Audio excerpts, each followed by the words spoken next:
تھوڑا سا ایسے گھمائیں، تو یہ گھماتے تھے، کہتے ٹھیک ہے ہم حاضر ہیں۔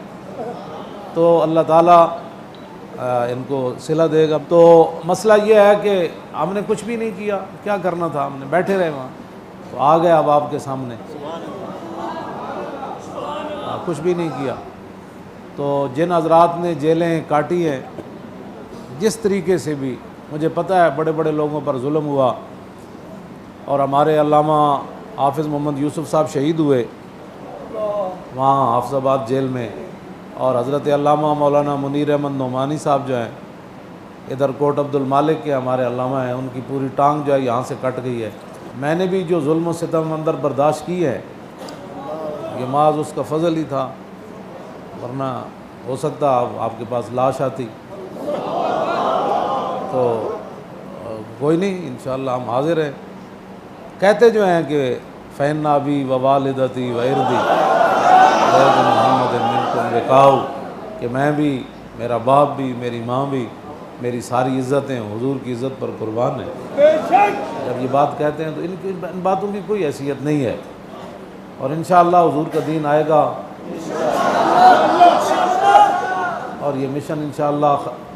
حضور کی عزت آبرو کا پیرا اور ختم نبوت کا جو مشن ہے، انشاءاللہ یہ جاری اور ساری رہے گا۔ مجھے کوئی ایسی بات نہیں مجھے کہ میں نے خواب میں یہ دیکھا، یا جیل میں یہ دیکھا، یا مجھے یہ ہوا، کچھ بھی نہیں ہوا۔ بس سوئے رہتے تھے، پھر نماز پڑھتے تھے، پھر پڑھتے تھے، کچھ بھی نہیں، نہ کسی بات کے کوئی بات ہم سے سرزد ہوئی ہے، کام ہی کچھ نہیں ہے۔ کام ہو تو پھر بات انعام ملتے ہیں، تو بیٹھے رہنا جیل میں تو کوئی بات نہیں ہے۔ شاہ جی امامت کراتے تھے، اور میں بعد میں اپنی منزل نفل میں یا ویسے بیٹھے بیٹھے میری منزل بڑے غور سے سنتے تھے، تو اس طرح میں بھی سوا ہی پڑھتا رہا ہوں۔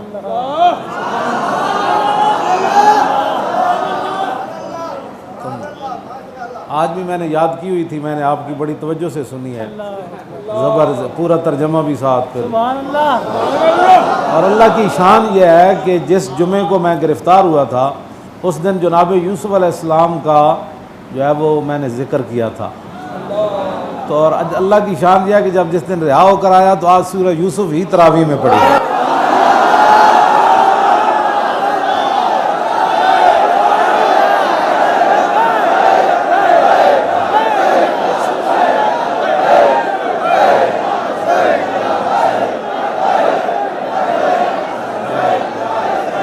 شاید اس دن یہ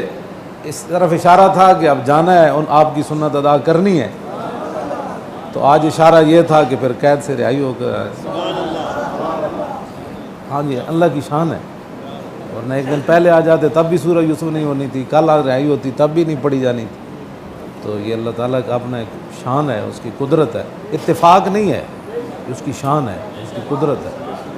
ہاں اس کے کرشمے ہے۔ تو انشاءاللہ پھر تقریریں تو آپ پہلے ہی میں آپ کو سناتا رہتا ہوں،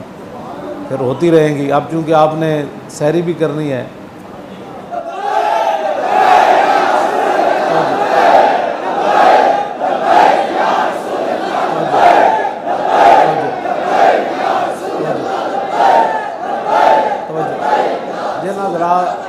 جن حضرات نے جس طرح بھی ہماری وہ معاونت کی ہے، مدد کی ہے، ہم سب ان کے شکر گزار ہیں، اللہ ان کو بھی جزائے خیر عطا فرمائے۔ ہاں، تو ایسی بات کوئی نہیں ہے کہ ہم کسی مسئلے میں کوئی پریشان ہیں یا کوئی بات ہے، کچھ بھی نہیں ہے۔ میں شاہ جی کو کہتا تھا، میں نے کہا بھئی ہماری قسمت ایسی کہاں ہے کہ ہم جیل میں حضور کے نام پر شہید ہو جائیں۔ تو ظلم بہرحال ظلم ہے، آپوں ظلم نہ کرنا کوئی، تے فضا اکبر تھی ڈرنا،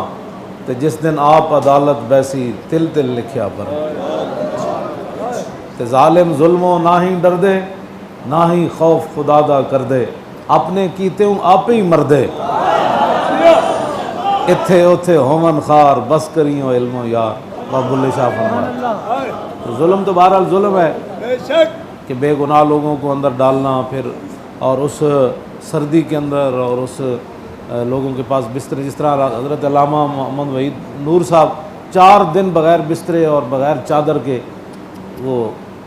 کوتوالی میں سوئے رہے۔ بہرحال ان سب باتوں کا ایک ہی بات ہے کہ انہیں جانا میری گرفتاری پر اگر گستاخ رسول خوش ہوا تو پھر آپ کو سمجھ لینا چاہیے کہ ہمارا مشن کیا ہے، اور اگر میری رہائی پر اس کو تکلیف ہوئی تو یہ بالکل بات واضح ہے، اس میں تو کوئی منطق اور فلسفے کی ضرورت نہیں ہے۔ ہمارے مشن کم از کم قیامت والے دن یہ نیکی تو ہمارے حصے میں آئے گی نا۔ اس طرح علامہ نے بتایا کہ بھائی دنیا کا اس وقت سب سے بڑا شیطان وہ ہالینڈ کا وہ گستاخ ہے، اور وہ کہتا ہے کہ اس نے میرے سر کی قیمت، تیرے سر کی قیمت تو 1400 سال پہلے وہ لگی ہوئی ہے، وہ تو اللہ یوزون اللہ ورسولہ لعنہم اللہ فی الدنیا، دنیا میں لعنت یہ ہے کہ اس کا سر نہیں رہے گا۔ اس واسطے یہ کوئی پریشانی والی باتیں نہیں ہیں، آپ حضرات اس مشن کے ساتھ ہمارے ساتھ کھڑے رہیں، بالکل کوئی ایسی پریشانی والی بات نہیں۔ اور یہ قید تنہائی میں رہے، جو وہ بچہ ہے جو خدمتگار ہے اس کا تو کوئی بات ہی نہیں ہے، حالانکہ وہ 6 مہینے میری وجہ سے رہا ہے، اور نہ ایک دن وہ رویا، نہ ایک دن وہ پریشان ہوا، بلکہ مجھے کہتا تھا کہ آپ تکڑے رہا کریں، مجھے کہتا آپ تکڑے رہا کریں، جس دن رہائی آنی ہے اسی دن آنی ہے، بس اس سے پہلے نہیں آنی۔ ہم کہیں بھی صحیح تو پھر کیا ہوگا، پھر کیا ہوگا، کچھ بھی نہیں ہوگا۔ تو وہ میرے کپڑے دھونے، مجھے وضو کرانا، کھانا کھلانا، برتن دھونے، اور جب تک میں جاگتا رہتا تھا وہ بھی جاگتا رہتا، مجال ہے وہ سوئے، میں سوتا تھا تو پھر بھی اس کی آنکھیں کھلی رہتی، بھائی کہیں یہ پھر تو نہیں جاگ پڑے، پھر اٹھ کے بیٹھ جاتا تھا جوانی میں، ہاں جی 18 گھنٹے بھی جاگتا رہتا تھا۔ تو آپ حضرات میرے لیے دعائیں کرتے رہے، میں آپ کے لیے دعائیں، یقین جانے بڑی دعائیں کی۔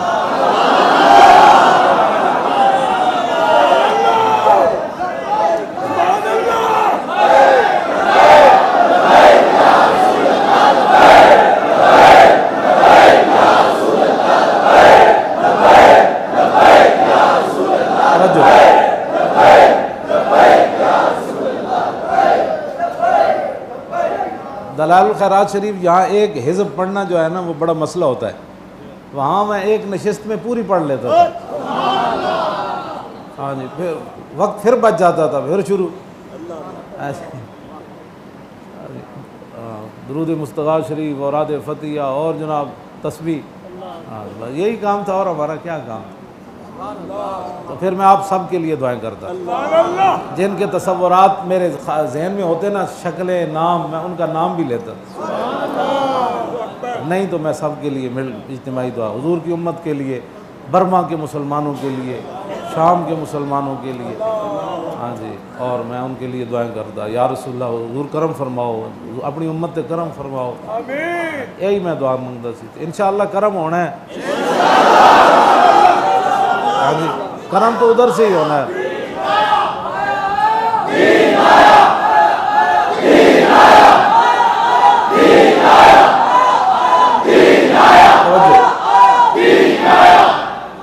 اور پاکستان تعصب قیامت انشاءاللہ قائم رہے گا، اور اس کے خلاف جو بھی سازشیں کرے گا وہ ذلیل ہو جائے گا، برباد ہو جائے گا۔ انڈیا نے کوئی پیچھے سنا ہے دھمکیاں شمکیاں لگائیں، وہ بیچارہ بیٹھ گیا، یہ دودھ پینے والے ان کا کیا مقابلہ کرنا۔ تاجدار ختم نبوت، تاجدار